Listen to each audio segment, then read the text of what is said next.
It is a scam when you don't allow everyone to operate on fair terms. We are the Robin Hoods of sports betting. We take something back from the rich bookies and enable our customers to beat them instead.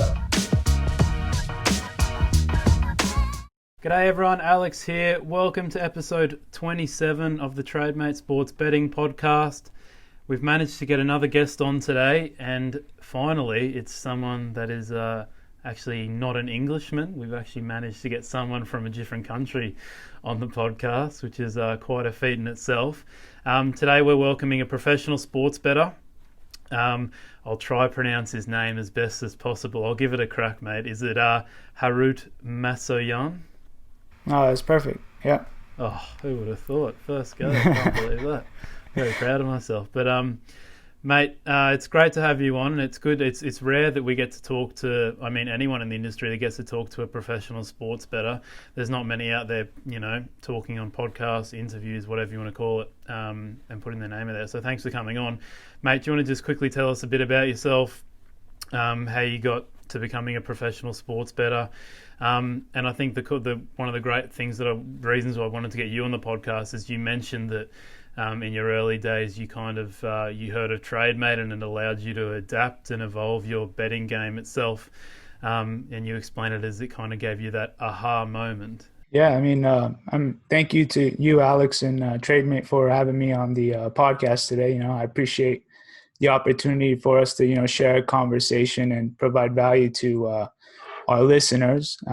For those of you connecting with me for the first time, my name is Harout. I'm from Las Vegas, Nevada, and this is where I professionally engage in the sports betting market. Betting for me, especially at this level, has been a long time in the making. I think I was about 12 years old when I placed my first bet on a match. And like most, I wasn't obviously very good in the early years, but I've learned a lot throughout the journey, and that stems from having a competitive personality. When I'm not good at something, I'll do whatever it takes to learn and get better. But a couple years ago in 2018, I had a pivotal point in my career where I was, looking at ways I can define my strategy and figure out, what it really takes to beat the game of sports betting. And in the process of all of this, I came across Trademate Sports, read upon the product that you guys offered, and it just, it made complete sense to me because getting maximum value with every bet we place as professional sports bettors is so vital for our success. That's what helps you beat the game in the long run. And Trademate Sports was just completely in line with that. So that's why Trademate played such a vital part in my journey as a professional sports bettor, because it helped me discover the concept of value betting and slowly start applying that to my strategy. Yeah, very cool, mate. I'd love to know, was there a particular piece of content that Trademate came out with, like a video or an article or anything like that kind of gave you that push that you needed? Yeah, well, on YouTube, when I was searching a lot on YouTube, and I saw the series of Jonas's videos. That was one of the very first videos that you guys had. Yeah. So me and my betting partner were sitting on the couch on a summer night, and we're let's just browse through YouTube. And 99% of the content on YouTube regarding the sports betting is absolute junk. But then when we came across Jonas's videos where he was kind of documenting everything and showing everything he had on his laptop, I was like, this is us. So this is us. So I was kind of it's when you can relate to somebody, it's really cool because you feel that instant connection. You're this kind of, speaks to me, and this is something that we're doing and I want to learn more. Yeah, no, Jonas is just incredible with the amount of information he gives away. He's always happy to come on the podcast. He kind of is part of Trademate as he is the co-founder, but he's just, we stayed at his house earlier in January and he gave away just so much information, so much of his time. And it's funny though that if you go and read the comments of some of those videos, it'll be scammer, you name it, every kind of insult you can think of, and it's just he's got everything to back up that everything that he's doing is completely true. So, but yeah, no, it's interesting to see those videos. They were released in would have been 2016, 2017, and they're still by far, like, they just everyday views, like, going up. So I think it's over 150,000 views now. So it's a very popular series. But mate, that's very cool. So how did you go from, in 2018, seeing those videos or whatever you were doing at the time, to making this a full-time job? Well, I mean, obviously from that point on, like the curiosity is what got me, because curiosity like draws us into something that seems interesting to us. So like once we're reeled into that, we get the opportunity to experience it ourselves. And then it's only a matter of time for us to see if it's like something, we're passionate about ourselves. So sports betting was that to me. Like I had instant passion for it. And I was just fascinated by the idea that you can bet on sports and make money. Of course, it's not, as simple as that, but that's the beginning of my journey. It started as a hobby, and kind of like with no experience under my belt, it took time to like turn this into a full-time thing. Like despite everything I had learned about like, value betting, it would have been obviously a bad decision just to drop everything else and go full-time right from the get-go, because it's just, it takes time to get to that point. But with natural progression, the transition from doing it for a hobby to like a full-on career, it felt natural. It kind of felt unforced. There was never really a time where I could say I chose to go full-time. I just prepared really well, like learned from mistakes, made adjustments, and see where I could improve, like apply myself, and then repeat that process over and over again until I got to where I wanted to be. Yeah, do you mind if I ask you what you were doing before you kind of went full-time with the trading? Well, I mean, me and my betting partner, we were betting for fun. We did like a few futures bets. Like we kind of got lucky here and there. It's kind of like luck aligned us with the opportunity to like turn this into something good once we applied our skills to it. But we were trying like models that were like being publicly offered online.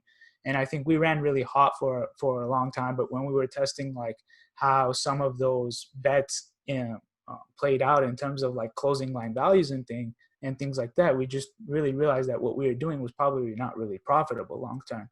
So we kind of just, took what we had experimented with at that time, and then just try to pick up every bit of knowledge that we had learned throughout this time and go towards more like the value betting approach. Yeah, okay, and you've sent me your results, mate. And I think one of the biggest things I can take from that is that it's just lots of volume, lots of bets being placed, kind of similar to what we have at Trademate Sports, with an ROI of around 2.5%. When your ROI is that number, then it's just all about the volume, isn't it? So can you explain exactly why you've taken that approach to your betting, the volume approach?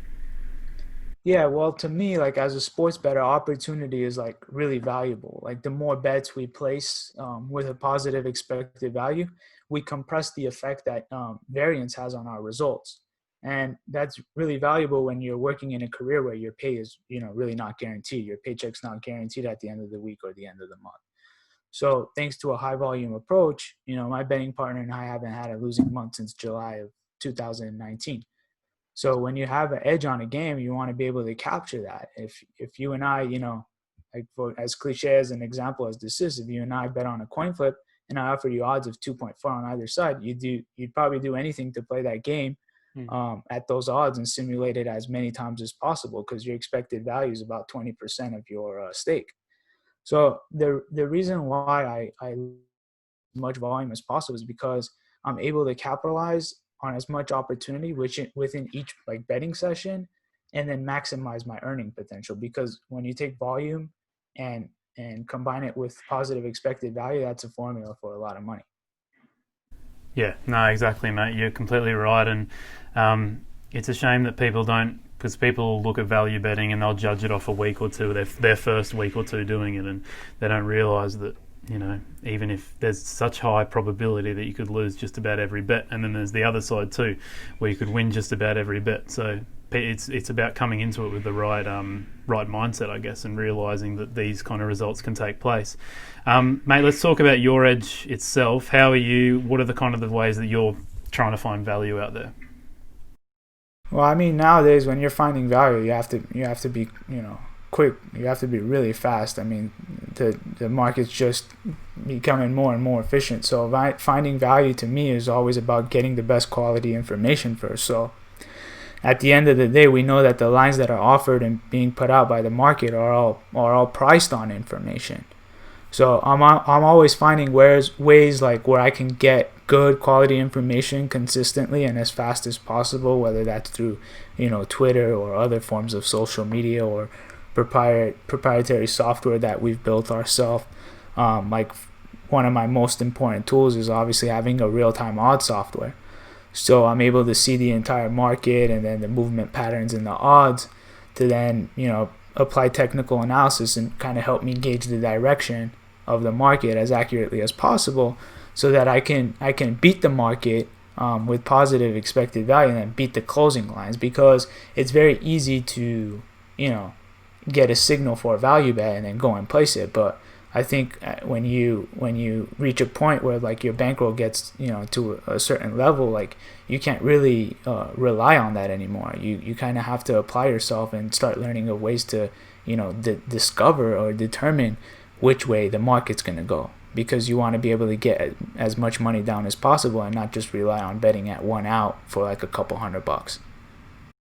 Yeah, so have you built your own model or algorithm that alerts you when the odds are doing something that you're creating a value bet essentially? A lot of what we do is like just basically manually trading. So I do have some like automated software that gives me signals as when there's value bets going and certain parameters meet what I'm looking for. But most of it is just kind of intuition based, because when you look at something for a long time, you're able to kind of see and get that experience that you need to be able to determine the market. Okay, yeah, and what sports are you focusing on, mate, and why those sports? I mean, we pretty much bet on anything, because the sports betting to me is just like it's a skill that you have that can be applied into any sports, because it's a way of analyzing a market. This is obviously more numbers and things like that. So we don't really focus on one sport specifically, because that would really hinder our volume. So if we're going with the volume approach, we're just trying to apply what we know fundamentally is correct in a betting perspective, and then try to apply it in every sport that we possibly have access to. Can you kind of explain to people why? I mean, a lot of people are always saying out there quality over quantity, but you're not when you're saying you're going with a high volume approach, it doesn't really mean that you're not going for quality either. Can you kind of explain that to everyone? Yeah, I mean, obviously you don't want to sacrifice quality, because every time we're placing bets ourselves, we're not just firing bets just because. Every time we make a bet, technically the correct thing to do is always to bet for value, whether that's because you're arbing, because a situation is pretty subjective, especially if the line has just recently come out on a game. You don't really know which way the direction is going to go. You can't justify a value bet when a line on a football match has just been released for 30, 40 minutes.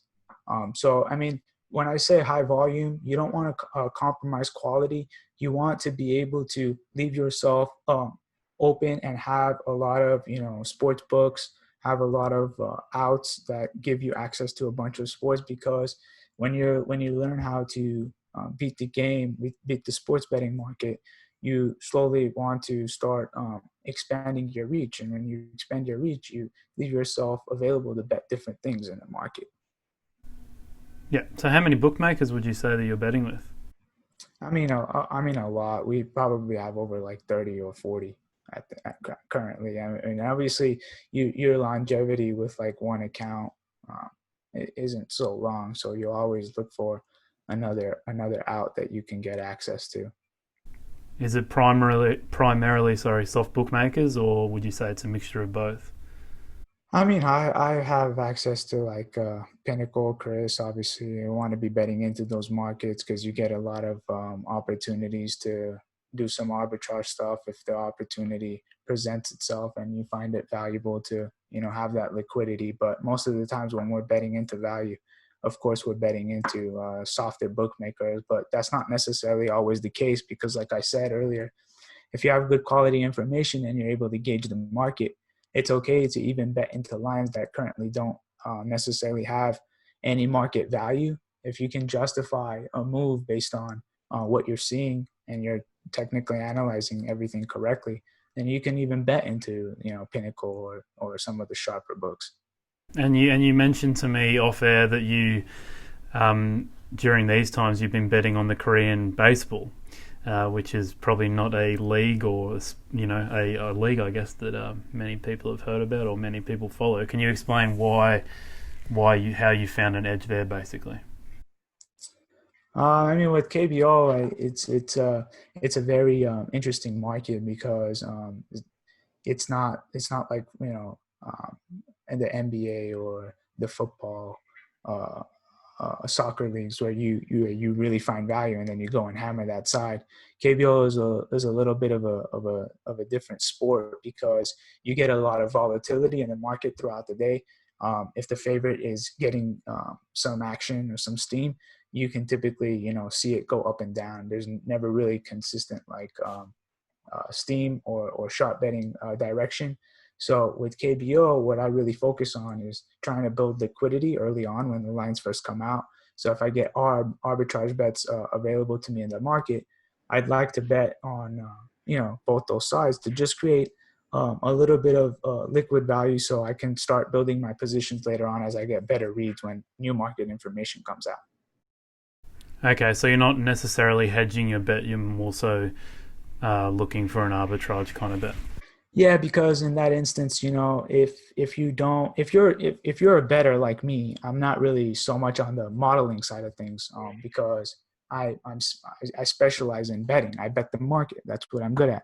So in the early stages of when the KBO line is released, it's too subjective for you to say, okay, this has value or this is going to go that way, because you don't have enough as a sports bettor. You don't have enough information yet in the market.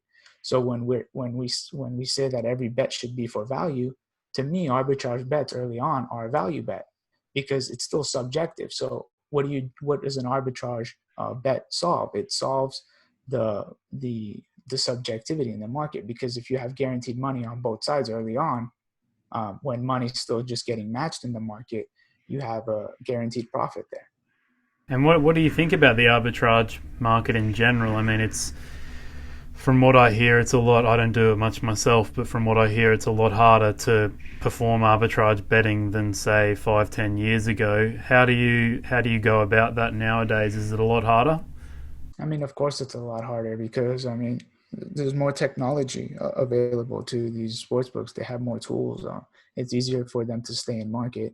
And I think that, in a few years, it's even going to be harder than it is now. But arbitrage does exist. And if you can add it to your arsenal of strategies, then it's a good thing to have in your back pocket. Obviously, I don't think that it's worthwhile to just solely do arbitrage betting to make a living, because it's hard to scale that. Some places are going to have $100, $200 limits, and arbitrage betting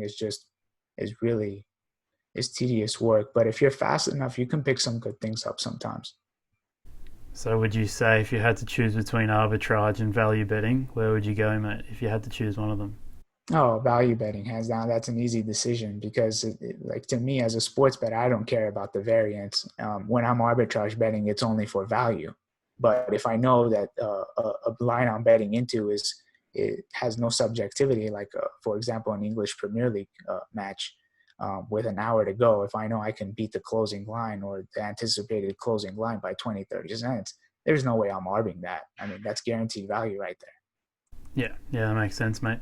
And Jonas was kind of saying the same thing when we interviewed him back in January, that he doesn't really bother too much nowadays with arbing and stuff like that, unless the market's shifted so much that he can basically hedge his bet. If there's good value coming in from the opposite direction, and I feel like a line has come out, like for example, I'll give you an example. If I bet a match at like 2.3 on an underdog, okay, and penny's sitting at about like 2.05, okay, so I have about like 25 cents of value there.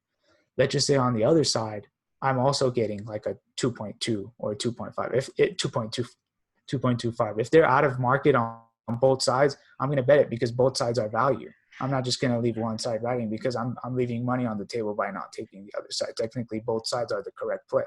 Yeah. Yeah, no, it makes sense, mate. And then post bet, mate, you've mentioned the closing line a bit. Is it just when you're reflecting on your bets and trying to see if you have found value or not, are you just looking at the closing line, or are you looking at some other metrics? I mean, it depends on the market I'm betting. Some of the more like illiquid sports might not get to the efficient closing price, and then you become the market. I had a very good month in April. This is a perfect example of like table tennis stuff. The juice was very high in the market. Commissions were like really high. I think close to like 6-7%. The payback was like 92 to 93%. However, the sports books, I had good information at the time. The sports books were just really underpricing the favorites. We had like heard crazy stories of like some William Hill bettors like putting in 10-team heavy favorite like parlays and like cashing like $50 cashed out for like 10,000. But I mean, it really depends. Like for the most part in liquid markets, if you beat the closing line consistently, that's a strong indicator of your skill level, especially in like EPL or like any of the top football leagues. So if you beat the closing line consistently, I mean, that's an indicator of your skill level. It's easy to determine if you're actually a profitable or skilled sports bettor. And I know you guys did an article on this not too long ago. Pinnacle has an article on this as well. If you're just testing a sports bettor's sample size based on him being profitable, if he's not beating the closing line, he has to get like 5 or 10,000 sample size depending on what odds range he's betting in. But if we test the skill of a sports bettor who has maybe 400 or 500 games, if he's substantially beating the closing line, that's a pretty good indication that he's skilled at what he's doing. Yeah, definitely. And would you be looking at the Pinnacle closing line? It depends on the market. Once you have access to all these accounts, you want to really see who's had the most movement. When you pay attention to line histories in a real-time odds software, you'll be able to see which lines have been massaged the most. And usually when lines have been, massaged or bet into more, that sportsbook itself has more information. And with that information, they're able to set more efficient lines. So in some cases, it's going to be Pinnacle. In some cases, it might be SPO. Some cases, it might be 5-dimes, whatever. It all depends. That's a very situational question. Yeah, and then when you mentioned that you've got a league with lower liquidity and the closing line is not as efficient, what metrics would you be looking at then in those lower leagues? It's hard to say. Usually you can pick up on, I think good information from collectively putting a bunch of things together. Maybe, you pick up some information on social media. Social media is a powerful place right now. You can get information on like injuries or things like that don't really make its way into the market because a lot of these smaller leagues don't attract the big players. And with these smaller leagues, there's a bunch of people who I've noticed have a really good source of information or knowledge about the sport, but they just don't have that much money to bet into that market. So they're not really moving the market. So if you can get that information and you have the capital and the outs to lay a lot of money, then you should be able to beat the market even if you're not beating the closing line. Yeah, we had a tipster on 2 weeks ago, Aaron Hennessy, sorry, and he was talking about how he'd rather use his own opinion to judge whether he's found value or not, rather than looking at a closing line or what other metric you want to come up with. What would you say about that? If he's talking about a small league, I can say he's possibly right. But a lot of the major stuff like EPL or NBA or NFL and all that stuff, there's no subjectivity there. The closing line is as objective as it gets. If anybody tells me like they're going to go on their own opinion and they're talking about, not beating the EPL closing line, but they're still going to be profitable, I'm sorry, like I can't agree with that opinion. Just because I've bet over 20, 30,000 games now, and I've just seen a lot, and I know that the closing line is the holy grail of being a profitable sports bettor. If you can beat the closing line consistently, even in smaller markets like tennis, I know that there's people out there that are not necessarily beating the closing line with every match that they bet on, but even majority of their sample, they beat the closing lines, and that's the reason why they're profitable. Yeah. Yeah, no, it makes complete sense, mate. Let's move on from your betting then, mate, and talk more about the US market because, like I said at the top of the podcast, we don't get much of an opportunity to speak to people from America. I'm not that I'm choosing to not speak to Americans, but it's just more so there's just lots of people in the industry that at least we know we have connections with that are from the UK. What's it like living in Vegas? Like, it's you see it in movies and all these TV shows, whatever, the life of gambling in Vegas and all these kind of things, mostly associated with casinos and stuff like that. Did you grow up in Vegas? And if not, then why did you choose to move to Vegas? Well, I didn't. I wasn't born in Vegas. I was actually born in California. Lived in Fresno, California until I was about 12 years old. And then I came to Vegas by, not my choice. My parents, they wanted to move here. My mom's parents were living here, visit here every summer. I liked the city. But I pretty much was raised here.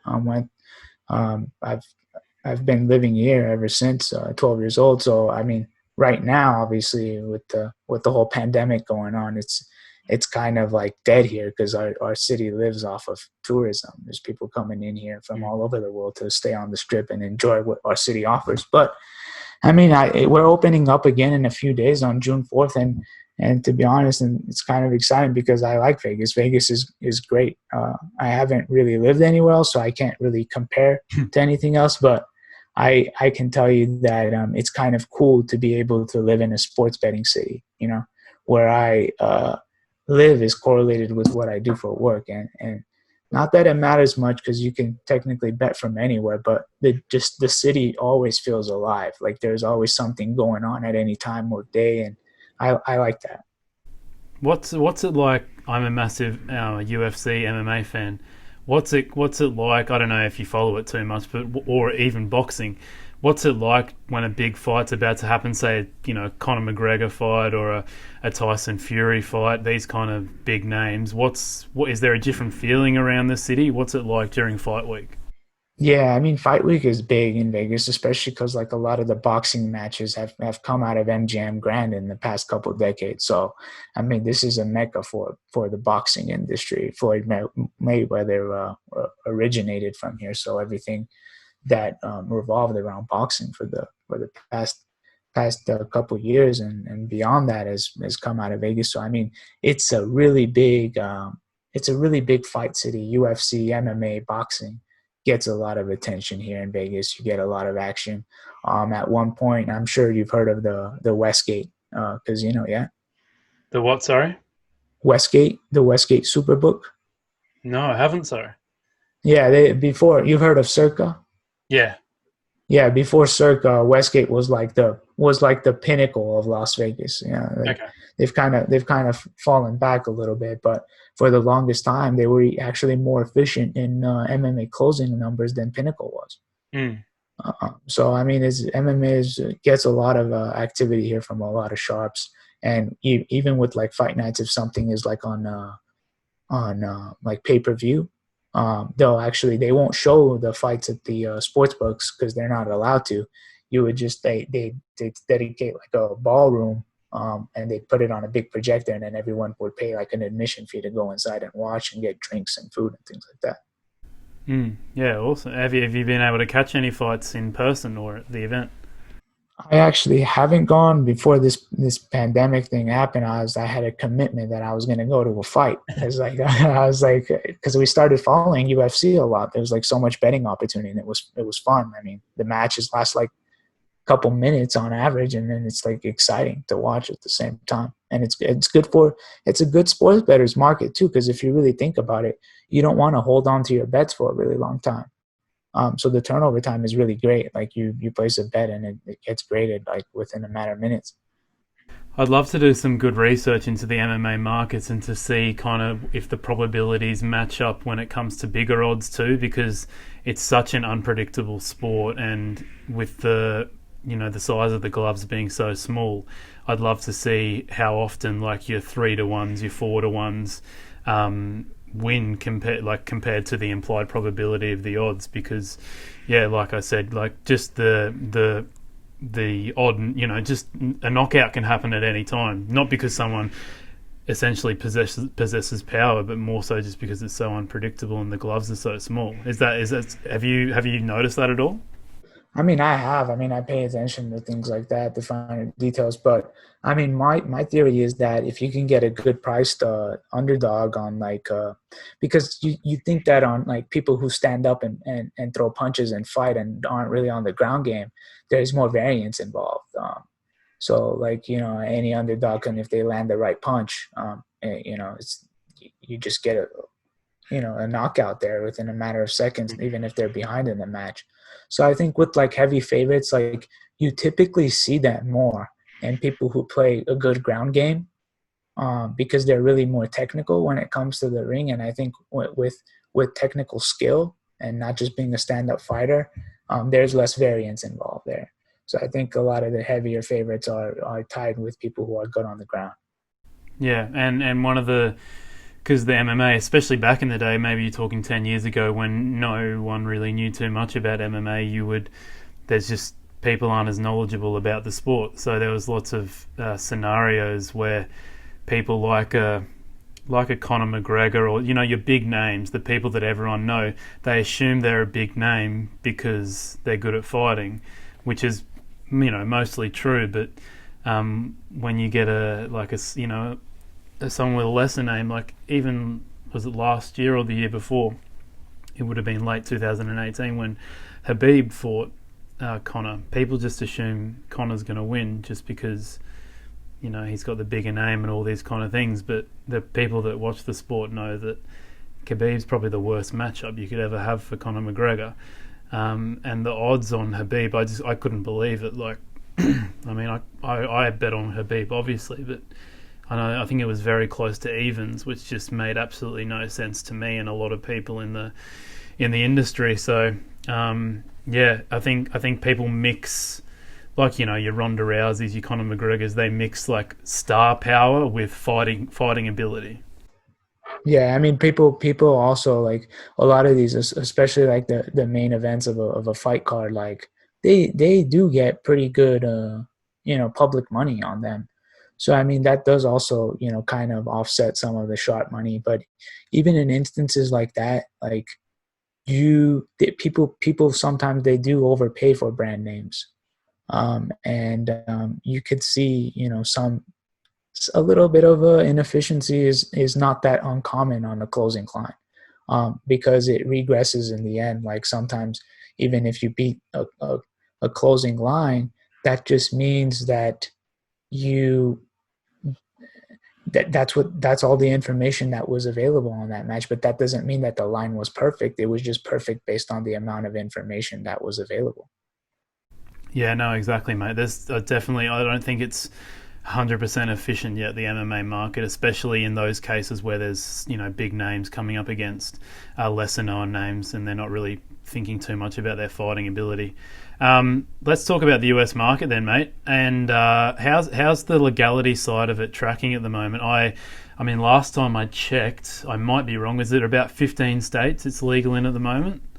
Yeah, I think give or take, but I mean that number is going to skyrocket in my opinion, because I think with the U.S. betting market, we're kind of headed in a positive direction, and that's because of this pandemic. So like the states are kind of in a scramble because they have all this money that they have to make up, but they can't just directly charge people and say, hey, we're taxing you for this and that. So they have to do it as painlessly as possible. And one of the outlets for them to do that is via sports betting. Because with legal sports betting, it's in every state's interest to add that into their state, because they're able to, get that tax revenue in. And even in a state like California, who's been opposed like to gambling for like the longest time, just like produced like a sports betting bill as an effort to help their budget deficit, because I think it's at like $50 billion because of this coronavirus. So, I mean, we should see, but in my opinion, legal sports betting looks like it'll have a bright future here in the United States. Yeah, so you think the pandemic's only going to skyrocket how quickly this happens? Oh yeah, because I mean, it historically will repeat itself. After every type of financial crisis like this or any economic crisis, sports betting always thrives within the years to follow. Can you speak about like what are some of the advantages and disadvantages of betting from America, in comparison to Europe, Australia, Asia, these kind of places? Well, I mean, of course, the market differs. I have a really good friend that bets out of Australia, and like some of the things he gets are crazy, and then some of the things I tell him I get are like crazy. So like, we both understand that there's diversity across like different countries, but majority of the sports books here in the United States, especially in Las Vegas, have more of a limited menu, and the offerings are much less than what they are in other countries. However, like some of the states on the East Coast, like New Jersey, are offering more of like a diverse menu now, so they're kind of adopting that European market offering. So maybe we'll catch up to that soon. But of course, like we have obviously a lot of physical sports books here with a lot of seating and big screens and monitors here in Las Vegas. So I'm not sure if that's something that is around in Europe and Australia. I mean, not that I'm aware of, but one thing that I would say about betting in America is that there is like a governing body that regulates the betting market. So as a sports bettor, if you can find like inefficiencies and place a bet that has massive value, you don't have to worry about your bet getting voided.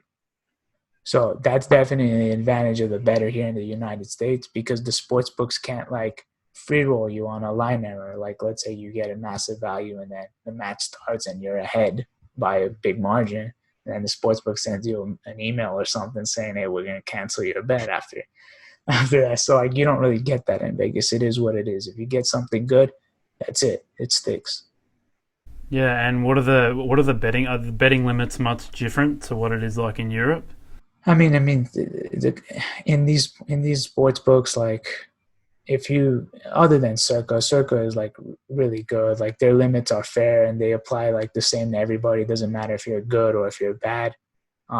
However, with like some of these other sports books that have been around in Las Vegas for a really long time, they're kind of building that European model, as to say. So like your limits will be big to start.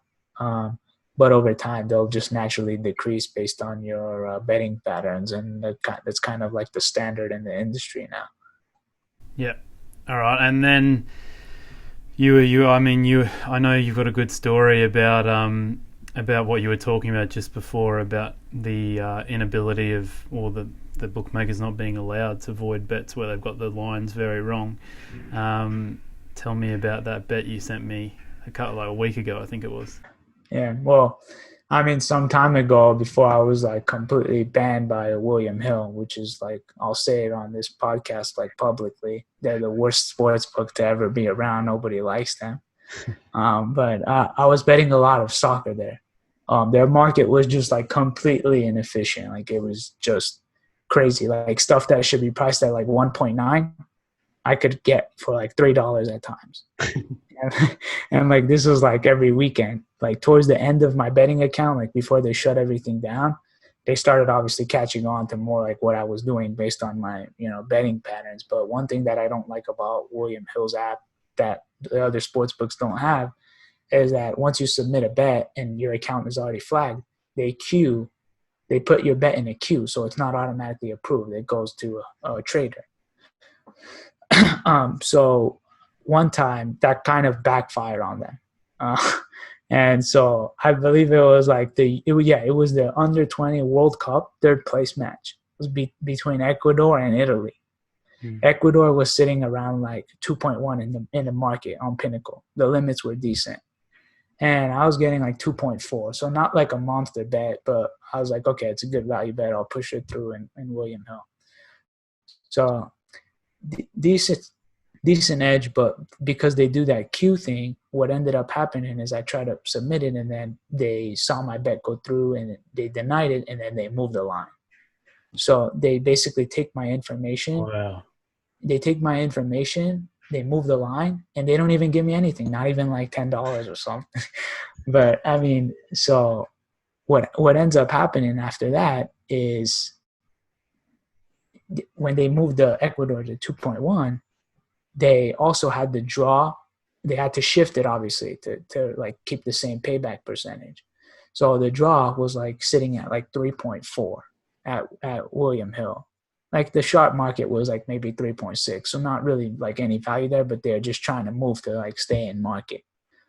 So instead of moving to 3.6 to match the market, now their trader accidentally adds an extra 0 to the end of the number. And instead of it being at 3.6, it's $27. Oh, wow. So I'm like, all right, if I try to take this in the app again, they're going to do the same thing. So I'm like, I can't take this in the app. So one of my like good buddies who like hangs out around like the sports books and stuff, I was just like willing to like feed him the information. It was like the perfect opportunity. He's half Italian, he's half Ecuadorian. So I'm like, if they say anything, all he has to do is say that I couldn't decide which team I want to bet. I just want to bet the draw. I don't know anything about the odds. So that's kind of the story that we went with. My hopes weren't that high that the bet would go through, because obviously if it's a mistake, if a trader sees that bet's going through, it'd probably just get denied and they'd move the line. But surprisingly, the bet went through, and I was just like completely shocked. My friend told me like the bet went through, and I'm like, I can't believe it. Like they didn't even move the line. Let's go at it again. So it's like we're trying to take it again, but obviously that didn't work. But anyways, the game played out. Like there's like so many scoring opportunities for Ecuador. I think they were like completely dominating the match. We're on the edge of our seats at like the 87th minute mark, and like there was like a penalty call that was missed, and then like on VAR replay or whatever they were running at the time, the referee said, oh, no penalty. Anyways, the match ended up like 0-0, and like it was kind of nice because like variance obviously didn't keep us from having a good story there. So yeah, don't try another 27-1 again, mate. Then your variance will really play out.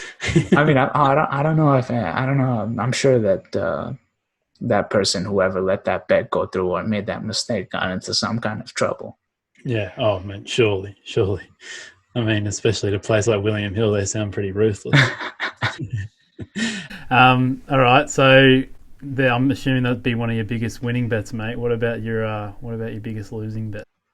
I mean, the biggest losing bets are also just kind of like a similar story, but obviously not as drastic as that. I mean, sometimes you'll get like really good bets. I don't think I've ever made like an accident where like, I know Jonas shared one of his stories where like he had put in a bet and it's not like the site he wanted. The game started and then it just kind of like he couldn't cancel or whatever. But I haven't really had anything like that. One time I had a really close call. I had an arbitrage opportunity on a baseball run line for the MLB. So I was like 20-30 cents and I was getting like 10K limit. So I'm like, all right, this is like guaranteed like $1,000. So I'm like, I'm going to just try to get as much down as possible. I end up betting 10,000 on the initial side at Pinnacle. I think it was like the Dodgers, and they were playing like the Athletics or something. There's another match at Chris, at Bet Chris, and it's two of the same games. They have the Dodgers and Athletics, which is the game that I need to arb. And then right underneath it, they have another game. I think it was the Giants and the Tigers. And I was like, okay, the odds were the same. I was just trying to be fast, and I accidentally bet the other side on the other game because the odds were the same. I didn't look at the team name, so it was like a brain fart moment. I should have been more careful. But now I have like 20,000 like riding on like two matches that I didn't really have any interest to bet on. I just was trying to arb it. Yeah. And I'm like, God, this is a disaster because my bankroll at that time was like maybe under 100K. So now I'm like risking like 20% of my bankroll on something that has no value. So I'm like trying to scramble like in the last few minutes. Luckily, I was able to wash out the positions and not have any risk riding on that game. But I've had instances where I found massive value and it just didn't work out. Like I got some hockey matches that were I bet for like $5,000 or $10,000, and it's like I'm getting plus 1.5 at like 2.1. Market sitting plus 1.5 for like 1.3. It's just like you get errors from sports books, and like I'm the type who like doesn't care. Like I'm gonna take advantage of that, especially because they can't cancel the bets. So to me, like sometimes those things just don't go in your favor, because even if you have a high edge or a big edge, like nothing's guaranteed. You're still bound to lose those. Yeah, no, that's this sounds like a major advantage of betting from America. And with the Jonas story you referred to earlier, that was crazy. So I'm pretty sure that was on a basketball match, and what happened was he kept, I think he was putting something like $10,000 on, I don't know what it was, but it was the Thunder. It was the Thunder, I think. Yeah, something like that, and they kept like, what's the word when they're just processing the bet and it doesn't go through. So in the queue, yeah, in the queue, sorry. And it kept getting queued, so he tried again, another 10,000, and basically he's got all these bets in the queue, and then game starts and they're all still in the queue. He's got like, I think it was something like $70,000 worth of bets in the queue. And then whatever team he bet on got off to a really bad start in the first quarter, and they were down at quarter time. Goes back into his sport market account. All the bets were accepted. It's like that's crazy. It's as dirty as it gets, mate. That's crazy. Yeah, it's horrible. But and then people obviously fantasize about the life of a sports bettor or a pro sports bettor. What can you describe? I mean, I've been around Jonas, in his day-to-day life, and it seems like a pretty good life, mate. Can you kind of explain what your day-to-day doings are? I mean, right now there isn't a whole lot going on, just simply because of like the pandemic and stuff. So I'm just kind of trying to stay busy with whatever's available, and our options are sort of limited, but I think that if you like kind of control what you're doing, like control what's in your control, you could still make very good use of your time right now. I stay active and try to exercise as much as possible, even though some of the gyms are still closed. I'll play some golf. But I mean, even then, like during the busy season, things are going to come back to normal. You're going to get your sports back. And during those times, like it's typical for me to spend 80 to 90 hours a week on the screen, just betting. And I mean, that's kind of what I enjoy doing. So it just doesn't feel like a job at this point, but it's fun and it continues to be fun. I think I'm not sure how long it'll last, but it's I'll be betting it for as long as it lasts. And if you kind of have a mentality to always be able to adapt there, I feel like you can always find an edge in whatever it is you want to apply yourself to. Do you think about the day? Because I mean, it's a common story that one day or 1 month or at some point in time, you're not sure when it's going to happen, that you might lose your edge, and what you might do at that point, or how you're going to detect that and then make a decision whether you find some other edge or whether you just opt out completely. Yeah, I mean, I think it's kind of it's pointless to kind of think or worry about that, because you start building a scarcity mindset, and I think we have to stay abundant at all times, because I feel like there is always an opportunity to make money somewhere, and our ability to adapt is what really sets us apart from falling off or advancing into the next thing. Even though the sports betting market might get tighter, more efficient, there are things that are going to come into the market that are going to help us kind of combat that. If we're wise to use technology correctly and artificial intelligence, just kind of go in the direction and keep up with trends, I think that you can always find an edge in anything. You just always have to be ahead of the curve. And then just finishing up, mate, if I think a good question, like a really general question or advice that you could give to someone is like, how could someone who's found an edge, so maybe just someone who's working, full-time job, or maybe they're a student, someone that's maybe just doing, betting on the weekends, maybe a bit during the weekday nights here and there, how can they go from there when they found an edge, they're making a bit of money here and there, to taking it to the next level and becoming a full-time bettor? I mean,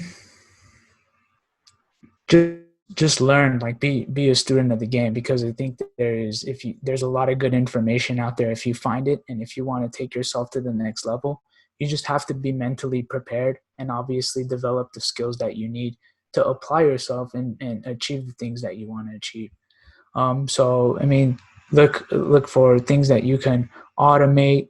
If you want to take things to the next level, you need to test yourself, take what you know, apply it towards what you want to do, and what's coming next. I think that it's a really hard industry to be a professional sports bettor, because, like I said, it takes a lot of mental discipline. It takes a lot of ability to accept the fact that your paycheck's not guaranteed, and it's not really cut out for everybody. But those who do want it, those who are willing to do whatever it takes to be a professional sports bettor, I encourage it, because if the passion is there, I think you'll have the motivation to pursue something and give it your best and do what you need to do to make it out and reach your goals. Okay, great, mate. And it seems like that kind of approach, and you're just sharing your knowledge around it, seems like you've put that into place with Probet Vegas. Do you want to explain a bit more about that, mate, and what you're trying to achieve there?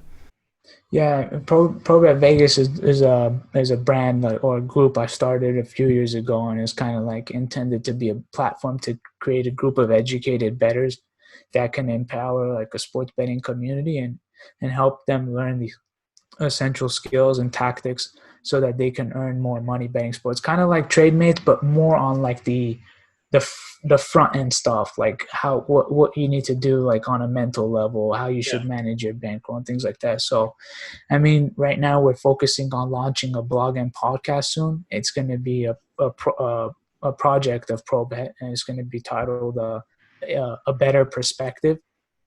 Better, like Bettor, so it's kind of like double meaning. So that's going to pretty much be content that's centered around sports betting mindset and helping people learn and understand different perspectives from different professional bettors, who will probably be guests on our show. But we'll be launching that sometime this summer, and we'll see how well it does. Yeah, no, it's awesome, mate. And where can people find you? And do you want to, other than what you've got going on with Probet Vegas, some of the plans for the future that you've got? Yeah, I mean, we're working on a few things, but we're excited for sports to come back. I'm always, trying to engage with the community as much as possible. I'm trying to spend more time on Twitter now, so I'd love to meet more people and engage and build relationships with people who share the same passions and interests in me. So you guys can follow me on Twitter. My handle is bet, B-E-T, like Harout, my name, Harout. So you guys can find me on Twitter, and I'll be posting updates on there on our upcoming project of a better perspective. Yeah, cool, mate. I look forward to it, and it's great that you're releasing so much information and trying to help out as many people as possible, because, it is an industry where, I think it lacks education, or at least maybe the education's out there, but people aren't accessing it because the bookmakers are kind of, posting the opposite kind of stuff that you want to be seeing. So yeah, and with legal sports betting coming in USA, I mean, it's going to be more valuable to do a project like this, because people are going to kind of be victims in the beginning, because they're not going to really know what to do or where to begin. So I think if I can do something in my power to help kind of limit that, I'd be more than happy to. And I think that this project would be a good outlet for that. Yeah, awesome, mate. And thanks for coming on. It's been awesome talking to you. Like we were talking about, awesome if you could jump on YouTube, subscribe to our channel. So much great content coming out. In a couple of weeks, we've got the Trademate, kind of a documentary of Trademate coming out, the kind of story behind how it got started, and the story about kind of the sports betting industry. And, you know, Jonas will be involved in that, and also our CEO, Marius. So definitely check that out. That's coming out in a couple of weeks. But, mate, thanks again for coming on. And we'll have to catch up soon when this is all, when the pandemic's over. Sounds good, man. I'll talk to you soon. All right. See you guys.